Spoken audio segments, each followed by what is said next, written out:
Dampingi Ibu Negara Iriana Jokowi, Presiden Joko Widodo tiba di balkon Desgade Village, Desa Ngargogondo, Kecamatan Borobudur, Kabupaten Magelang, Jawa Tengah, Sabtu siang untuk membuka rapat kerja nasional kelima kelompok relawan Projo. Dalam acara tersebut tampak hadir Gubernur Jawa Tengah Ganjar Pranowo dan Kepala Staf Kepresidenan Muldoko. Dalam pidatonya, selain menyinggung soal pemulihan ekonomi akibat dampak pandemi COVID-19 dan perang Rusia-Ukraina, Jokowi mengingatkan kepada relawan Projo untuk tidak tergesa-gesa mengambil keputusan politik jelang Pilpres 2024 mendatang. Karena kita harus fokus dan bekerja untuk menyelesaikan persoalan-persoalan tadi. Yang ketiga, urusan politik, ojo kesusu sih. Meskipun mungkin yang kita dukung ada di sini, sudah dibilang jangan tergesa-gesa. Ini mau tergesa-gesa ini kelihatannya. Usai membuka Rakernas Projo kelima tersebut, Presiden beserta rombongan meninggalkan lokasi sambil membagi-bagikan kaos. Sementara itu saat menggelar jumpa pers di balkon Desgade Village, Ngargogondo, Ketua Umum Projo mengaku relawan Projo akan taat terhadap arahan Presiden Joko Widodo selaku Ketua Dewan Pembina Projo. Sesuai perintah Pak Jokowi, ojo ke susu. Jadi Projo belum menentukan dan belum bersikap tentang siapa capres 2024. Rapat kerja nasional kelima relawan Projo tersebut digelar internal selama 2 hari, 21 hingga 22 Mei 2022 dengan melibatkan 3.000 pengurus se-Indonesia. Trijoko Purnomo, Magelang, Jawa Tengah. Presiden Joko Widodo menghadiri rapat kerja nasional kelima relawan Projo. Dalam forum Rakernas Projo, Presiden Jokowi meminta relawannya tidak tergesa-gesa mengambil keputusan politik jelang Pilpres 2024 meski sosok yang didukung hadir dalam Rakernas Projo. Di situ terlihat kehadiran Gubernur Jawa Tengah Ganjar Pranowo. Apakah ini sinyal dukungan Jokowi pada Ganjar Pranowo? Untuk membahasnya lebih dalam, kita sudah terhubung melalui sambungan Zoom dengan Ketua Umum Projo, Budi Aris Setiadi. Selamat sore Pak Budi. Selamat sore. Dan Direktur Eksekutif Poltreking Indonesia, Hanta Yuda. Selamat sore Mas Hanta. Selamat sore Nana. Oke. Mas Ari. Oke, saya mau ke Pak Budi terlebih dahulu. Pak Budi, kita tahu ya kemarin Presiden sudah hadir, ramai sekali disambut oleh relawan. Harapannya pasti relawan dapat kisi-kisi dari Presiden Jokowi siapa yang akan didukung pada Pilpres 2024. Tapi Presiden kemarin nggak ngomong begitu ya, tapi memberikan beberapa message yang kuat.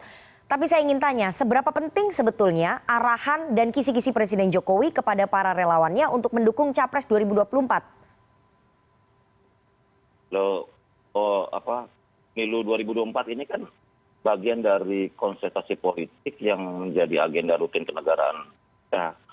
Sehingga seluruh organisasi termasuk kami, Projo juga melakukan konsolidasi untuk mempersiapkan langkah-langkah strategis menghadapi 2024. Dan kita kan sebagai Projo ini sangat berkepentingan bahwa pemerintahan perubahan yang dilakukan oleh Pak Jokowi ini kan terus berlanjut dengan sosok yang punya komitmen untuk terus perjuangkan agenda-agenda rakyat. Itu, Mbak.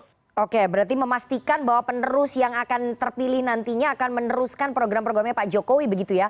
Itu kepentingannya dari relawannya Pak Jokowi, relawan Projo begitu ya Pak Budi ya? Iya begitu, Oke. Pak.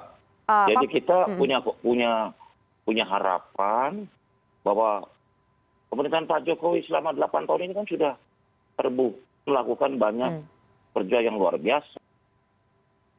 Sehingga ekspektasi dan harapan rakyat figur pengganti Pak Jokowi ini harus paling tidak menyamai semangat dan figur yang dimiliki oleh Jokowi, terutama komitmen terhadap bangsa dan negara ini. Oke, gitu. Pak Budi saya ingin tanya ya, apakah jika Presiden Jokowi kemudian menentukan pilihan, lantas serta-merta relawan Projo akan turut mendukung calon yang sama atau mungkin bisa terpecah belah?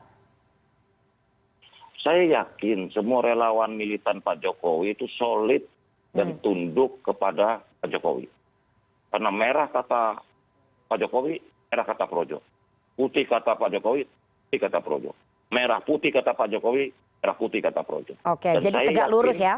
Seluruh relawan Pak Jokowi yang sangat militan dari Sabang sampai Merauke dari Miangas sampai Pulau Rote ini memiliki kekuatan, memiliki daya juang, militansi, semangat untuk kembali menjalankan instruksi dan komando dari. Oke, Mas Hanta, Anda percaya bahwa relawan Projo ini akan tegak lurus dengan pilihannya Pak Jokowi? Kalau misalnya tadi disampaikan oleh Pak Budi, kalau Pak Jokowi memilih A, maka relawannya akan memilih A. Kemudian kalau Pak Jokowi memilih B, relawannya juga akan tegak lurus memilih B dari Sabang sampai Merauke. Anda percaya bahwa ini akan tegak lurus seperti itu? Kan ini bukan partai politik, bagaimana memastikan bahwa relawan akan punya sikap yang sama dengan Pak Jokowi? Ya, Pak Jokowi yang kita sebut Jokowi itu adalah sekarang ini Presiden Republik Indonesia. Beliau tentu punya otoritas kekuasaan dan kewenangan yang kuat. Lalu dengan otoritas dan kewenangannya itu, Pak Jokowi tentu memiliki kepentingan siapa untuk menjadi penerusnya.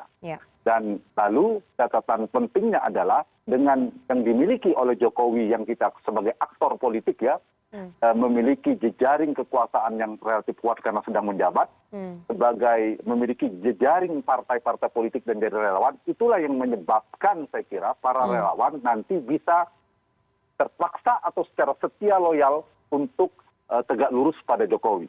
Jadi sepanjang Pak Jokowi masih memiliki popularitas politik, memiliki itu, maka ada potensi untuk terus tegak lurus. Jadi ada potensi untuk kuat karena keduanya saling membutuhkan simbiosis politik mutualisme. Karena salah satu jejaring, karena Pak Jokowi saya katakan tadi bukan ketua umum partai, salah satu kekuatan beliau selain sebagai presiden sedang berkuasa, memiliki jejaring relawan-relawan yang cukup solid seperti Projo. Di saat yang sama saya kira Projo juga memiliki kepentingan dengan dekat dan selalu bersama Jokowi akan menjadi entitas politik yang kokoh untuk menjadi penyimbang meskipun tidak sekuat partai politik misalnya. Sehingga dua hal ini sangat penting untuk mengambil peran dalam dinamika politik elektoral 2024. Satu sisi Pak Jokowi sebagai aktor politik sekaligus presiden sedang menjabat berpotensi besar menjadi kingmaker yang kuat di luar ketua umum partai yang sekarang ini. Saya ulangi, berpotensi menjadi kingmaker di luar Ibu Megawati, di luar Pak Surya Paloh, di luar Prabowo dan sebagainya. Satu-satunya aktor di luar ketua umum yang berpotensi menjadi kingmaker yang bisa mengumpulkan partai politik adalah Jokowi. Karena itulah Jokowi saya kira, prediksi saya di 2024 memiliki peran yang cukup strategis dalam menentukan siapa calon presiden. Di luar nama Ibu Mega, luar Pak Surya Paloh berpotensi sebagai kingmaker. Nah, di titik inilah saya kira statement Pak Jokowi bicara 2024 itu sangat penting. Dan tidak hanya bagi relawan, tetapi bagi partai politik, bagi dinamika politik elektoral kita menjelang 2024, 2 tahun ke depan ini, saya kira sangat ditentukan pada dinamika ini. Termasuk statement terakhir di agenda di acara nanti kita bahas itu. Nana. Mas Hanta, selain menjadi kingmaker ya, seberapa signifikan sebetulnya perannya Pak Jokowi dan relawan Projo ini ya? Kita nggak tahu jumlahnya, Pak Budi, berapa saat ini relawannya? Projo itu bergerak dari Sabang sampai Merauke. Kita ini udah sampai grassroots nih. Ini rakyat ini, gerakan rakyat. Seberapa signifikan perannya? Mengatakan relawannya itu proven karena mengantarkan beliau menjadi kali pemenang. Salah, ini kita ini bukan organisasi yang awam, bukan kaleng-kaleng nih. Ini akar rumput, grassroots. Saya ingin tanya lagi ke Mas Hanta. Tadi banyak sekali kalau menurut Pak Budi ya, dari Sabang sampai Merauke, dari akar rumput, dari grassroots. Tapi selain menjadi kingmaker, seberapa signifikan sebetulnya perannya Pak Jokowi dan juga relawannya untuk mendongkrak elektoral salah satu capres yang akan di-endorse pada Pilpres 2024? Ya, dibandingkan jaring relawan yang lainnya, saya kira harus kita akui memang Projo relatif yang paling solid ya, kokoh, tidak terbelah dukungannya dan konsensus cukup besar satu sisi. Tetapi dalam dinamika politik kita nanti ada dua tahapan, ada dua, yaitu sebelum eleksi, pertarungan pemilihan itu ada kandidasi, pencalonan. Nah, di kandidasi ini yang paling kuat menentukan dan otoritas tertingginya ada di partai politik. Karena tidak dapat dukungan partai politik, siapapun sekuat apapun kekuatan elektabilitas dan dukungan partainya, maka dia tidak bisa naik ke dalam arena pertarungan. Jadi itu, saya kira kekuatan relawan itu diperlukan untuk mengimbangi sebagai daya tekan tanda petik untuk mengimbangi hegemoni kekuatan partai dalam proses kandidasi. Nah, untuk menjawab pertanyaan Nana yang menarik tadi, yang mana kekuatan Pak Jokowi, saya kira di luar, saya ulangi, di luar kekuatan misalnya pertemuan para ketua umum, Pak Jokowi berpotensi mengumpulkan, masih memiliki otoritas dan pengaruh, apalagi beberapa ketua umum menjabat di menteri, menjadi pembantu presiden. Maka berpotensi, misalnya, katakanlah, tersimpanglah, terpisahlah antara Pak Jokowi dan PDIP. Kalau bergabung satu partai kan jelas siapa yang akan didukung. Tapi kalau ternyata tidak bersama PD Perjuangan, maka Jokowi sebagai aktor politik sekaligus yang sedang menjabat sebagai presiden berpotensi untuk mengumpulkan partai-partai di luar PD Perjuangan, katakan misalnya saya sebut saja Golkar, kemudian sekarang sedang mereka bertemu itu Partai Amanat Nasional, Partai Persatuan Pembangunan, dan PKB, partai-partai dalam pemerintahan itu berpotensi bersama Jokowi membuat poros koalisi tersendiri. Nah, itulah kekuatan Jokowi. Di saat yang sama, kalau kita bikin triple kekuasaan lingkarnya, ada Jokowi sebagai aktor politik, kemudian ada partai-partai yang sekarang sedang berputar juga mencari dinamika politiknya untuk mencari figur-figur yang berpotensi kuat menang. Di saat sama ada kekuatan relawan. Relawan ini secara kualitatif dia bisa mempengaruhi, mengimbangi seperti pengalaman 2014-2019 kekuatan partai. Secara kuantitas, secara kekuatan real nanti ya bisa menjadi mesin politik potensial bersama partai-partai. Tentu seperti Projo dan beberapa relawan tentu bisa diandalkan. Tetapi lagi-lagi saya kira semua baik Pak Jokowi, baik Projo yang sekarang maupun partai-partai lain, semuanya masih akan melihat perkembangan. Dua perkembangan hal penting, perkembangan pergeseran peta elektoral, kekuatan potensi kemenangan, apakah figur A, B, C, D, karena masih hampir 2 tahun, itu sangat menentukan nanti dinamika dukungannya. Kemudian posisi pengaruh Pak Jokowi sendiri di pemerintahan. Apabila tingkat kepuasan publik kepada Pak Jokowi stabil tinggi, itu juga akan mempengaruhi Pak Jokowi semakin kuat pengaruhnya. Pun bisa sebaliknya.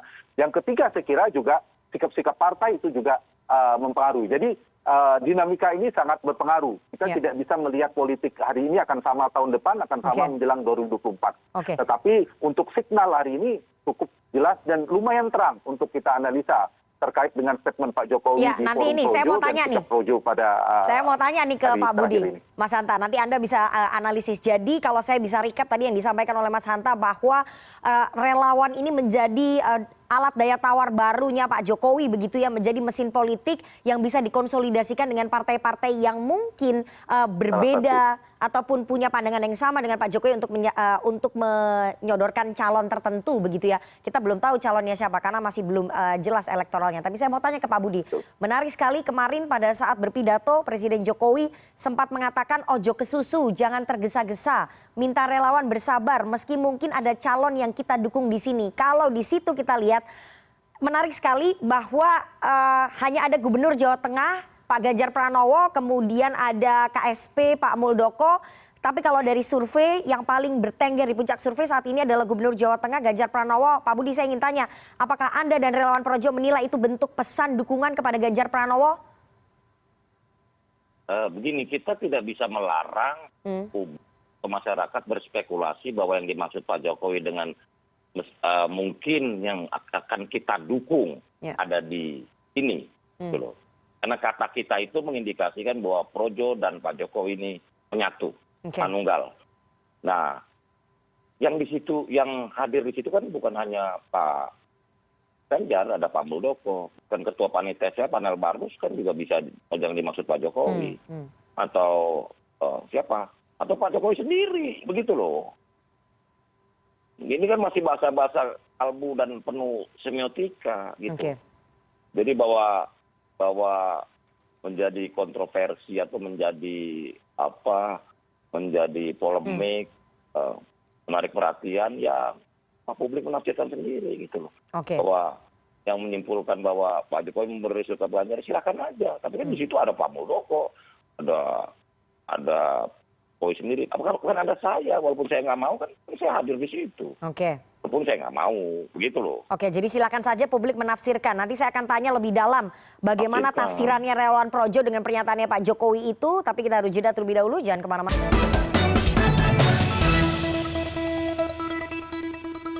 Anda masih bersama kami di CNN Indonesia Newsroom dan kita akan lanjutkan perbincangan kita dengan para narasumber. Ada Budi Aris Setiadi, Ketum Projo, dan ada Hanta Yuda, Direktur Eksekutif Poltreking Indonesia. Saya mau lanjut dulu ya ke Pak Budi ya, baru nanti Mas Hanta bisa menganalisis.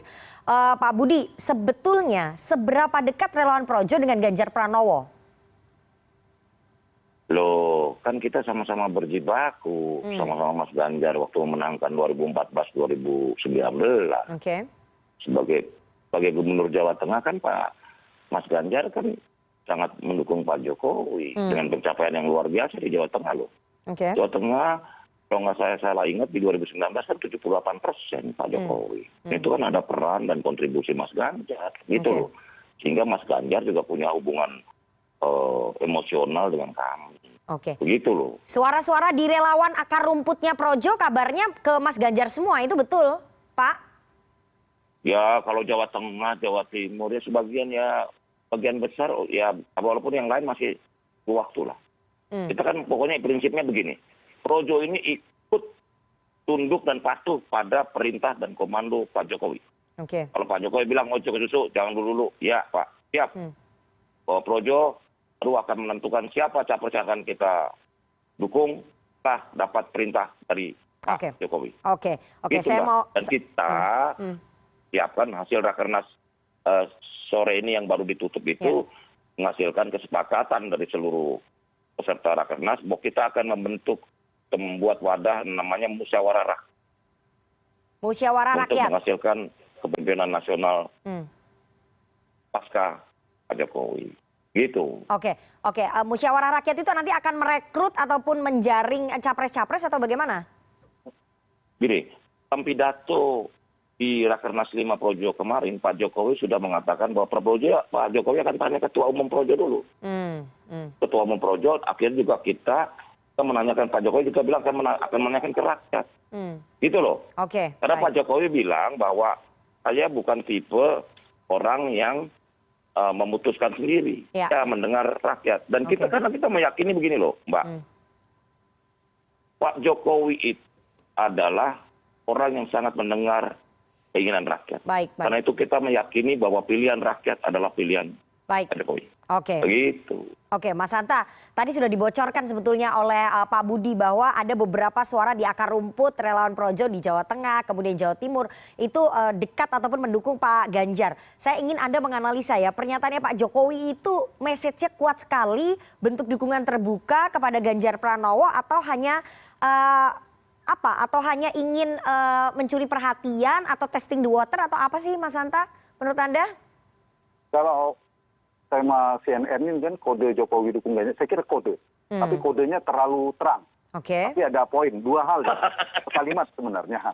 Kalimatnya ojo ke susu, jangan terburu-buru, dan meskipun yang kita dukung ada di ruang yang ini. Nah, saya mau menganalisa itu secara singkat. Jadi kode ini terang dan jelas sebenarnya, tetapi belum diputuskan, belum dibungkus, jadi masih mungkin ada perubahan gitu. Oke. Dalam politik kata dukung itu kan merupakan bobot politik tertinggi, Nana. Jadi dalam politik elektoral dukung itu jelas ya.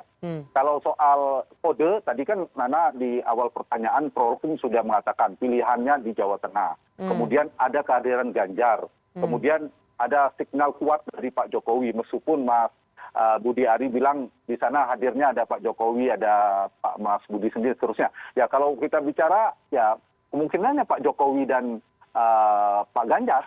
Jadi ya kalau realistis dan konsensus kita adalah Pak Ganjar, kodenya kuatnya. Tetapi poin pentingnya itu kan satu ke sana. Meskipun ada nama lain yang berdasarkan berdasarkan elektabilitas data-data survei yang bisa menjadi pegangan itu kan ada Ganjar, kemudian Prabowo, Anies. Kalau kita urutkan ya pasti Ganjar lah yang paling mungkin, yang paling dekat yang dengan Jokowi. Itu satu sisi. Tapi ojo ke susu itu penting. Kenapa itu penting disampaikan Pak Jokowi? Satu, untuk menjaga dinamika situasi politik nasional kita. Apalagi misalnya ada persoalan ekonomi, persoalan minyak goreng, BBM dan seterusnya. Itu penting dijaga. Kalau ternyata itu dikesankan Pak Jokowi terlalu mementingkan urusan politik penggantinya beliau, itu kan tidak baik. Dan itu berbahaya secara persepsi publik bagi Pak Jokowi sebagai presiden. Itu satu. Yang kedua, Jokowi saya kira tidak menutup peluang lain. Meskipun ada kode kepada Ganjar, ada kemungkinan bukan Ganjar. Kenapa? Oke. Karena menunggu dinamika politik elektabilitasnya. Kalau Ganjar 1 tahun menjelang atau 3 bulan lagi tiba-tiba drop, elektabilitasnya turun, saya kira Pak Jokowi realistis. Ya. Orang yang akan didukung adalah orang betul-betul akan menang, yang bisa meneruskan visi dan programnya. Bisa jadi bergeser kepada nama lain. Jadi yang dipantau perkembangan kedua adalah memantau perkembangan elektabilitas. Kalau Ganjar stabil bahkan bisa naik dari Pak Jokowi trennya, mungkin arahnya ke sana. Dan ketiga adalah membaca dinamika perkembangan di partai. Dan ini penting kalau kemudian Pak Jokowi terang mendukung Ganjar, itu agak berbahaya juga. Karena PD Perjuangan, partainya Pak Jokowi belum memutuskan. Dan ada nama Mbak Puan Maharani yang cukup kuat santer disebut di PD Perjuangan. Sehingga penting untuk memberi bola tanggung. Kodenya ini kalau sepak bola ya bola tanggung, belum ditendang ke gawang. Tapi sudah disiap-siapkan sedikit di garis kotak penalti lah kira-kira gitu. Oke. Jadi preferensinya tapi kodenya memang ke Ganjar Pranowo begitu ya Mas Hanta, analisis Anda ya? Kodenya ke sana, bukan ke Mas Budi Ari. Bukan ke Mas Budi Ari, bukan ke Pak Muldoko, tapi memang kotak penaltinya tuh saat ini preferensinya adalah Ganjar Pranowo begitu ya Mas Hanta ya? Ya, kodenya ke sana kalau saya baca. Saya kira tidak terlalu sulit untuk membaca kode atau signal yang dikirim oleh Pak Jokowi. Meskipun itu bisa direvisi, karena itulah dibikin gantung. Meskipun terang bola tanggungnya itu. Oke. Pak Budi, saya ingin tanya ya, kalau Ganjar Pranowo tidak dicalonkan oleh PDI Perjuangan, kemudian Pak Jokowi tetap mencalonkan, bagaimana kemudian relawan Projo mewujudkan itu? Gini, ini kan semua jangan spekulasi jika ini tidak dicalonkan ini. Nah, pokoknya kita seperti arahan Pak Jokowi, kalimat ojo ke susu apa? Itu maknanya kita harus bereskan dulu berbagai persoalan-persoalan dihadapi negara ini. 2 isu yang penting yang melanda dunia dalam kondisi saat ini, food and energy. Jadi pangan dan energi itu dulu kita beresin. Sambil kita mengamati dan juga melihat perkembangan dan dinamika yang terjadi baik di partai-partai, karena kan ada 2 isu. Satu koalisi partainya, dan kedua figurnya. Nah ini kan 2024 perlu saksikan yang pas lah gitu. Jadi Mas Hanta nggak usah serius, Mas. Kalau Pak Jokowi maksud saya nggak ini kok. Jadi bukan saya, memang pasti gitu loh. Memang kita nggak bisa menyalahkan juga siapapun untuk berpersepsi bahwa yang dimaksud itu Pak Ganjar. Karena kita tahu bahwa Pak Ganjar ini kan di front row survei udah luar biasa, gitu kan? Dan elektabilitasnya tinggi. Bagi kami, nanti apapun perintah Pak Jokowi untuk mendukung siapapun, kita akan dukung. Kita kan perintah Pak Jokowi itu harus kita laksanakan dengan sebaik-baiknya. Mas Hanta, singkat saja ya. Saya kira memang itu tujuan Mas Budi Ari, biar kita terbentuklah persepsi kode itu diarahkan ke Mas Ganjar. Jadi Mas Budi Ari ini pura-pura malu aja, padahal sebenarnya memang pengen kasih kode Ganjar. Oke, Mas Hanta, singkat saja ya. Saya harus tanya pertanyaan ini karena penting. Kenapa kemudian Presiden Jokowi berani mengeluarkan message yang seterang itu? Saya kira karena waktunya tidak lama lagi. Kita datang ke TPS, bagi pemilih memang masih lebih hampir 2 tahun. Tapi bagi aktor politik seperti Pak Jokowi, ketua umum partai, itu pemilu seperti bulan depan. Sehingga mereka harus cepat-cepat mengambil langkah. Ditambah, saya kira belum dapat partai. Pak Jokowi kan butuh orang untuk melanjutkan visi programnya. Sehingga ini perlu untuk disampaikan. Yang kedua, partainya Pak Jokowi itu PD Perjuangan tidak bisa diandalkan sepenuhnya. Sehingga Jokowi merasa penting untuk menyiapkan kapal alternatif kepada suksesornya. Apakah siapa namanya, kita tidak bicara nama. Nah, karena itu penting juga untuk membuat peta politiknya seperti apa, ada perputaran partai-partai dukungan. Karena kalau Jokowi sebagai presiden tadi sudah menentukan arah politiknya, saya kira itu akan menentukan peta politik akan lebih terang dan jelas lagi. Siapa lawannya dan sebagainya. Kita kan banyak aktor ini, baru bicara Jokowi sebagai kingmaker, nanti ada aktor-aktor di luar Jokowi yang sangat banyak sekali saya kira berpotensi. Baik, kita tunggu nanti bagaimana konstelasi politiknya, apakah message ataupun kode dari Presiden Jokowi akan semakin terang terhadap relawan Projo dan juga kepada publik, karena sekali lagi tiket pencapresan itu datangnya dari partai politik ya Pak Budi ya. Jadi kalaupun Presiden Jokowi sudah memberikan endorsementnya, memberikan dukungannya, relawan Projo juga mendukung. Tapi kalau partai politik tidak memberikan tiket, nah itu masalah baru akan muncul. Apakah Presiden Jokowi akan menyiapkan tiket, mengkonsolidasikan koalisi partai untuk kepada calon suksesornya? Kita nggak tahu, nantinya konstelasi politik akan semakin menghangat. Terima kasih sekali dua orang narasumber yang sudah bergabung pada sore hari ini. Ada Ketum Projo Budi Aris Setiadi dan juga Mas Hanta Yuda, Direktur Eksekutif Poltreking Indonesia. Luar biasa sekali analisisnya. Nanti kita ketemu di analisis berikutnya, di diskusi berikutnya. Sehat selalu Mas Hanta dan juga Pak Budi. Terima kasih, Nana. Terima kasih.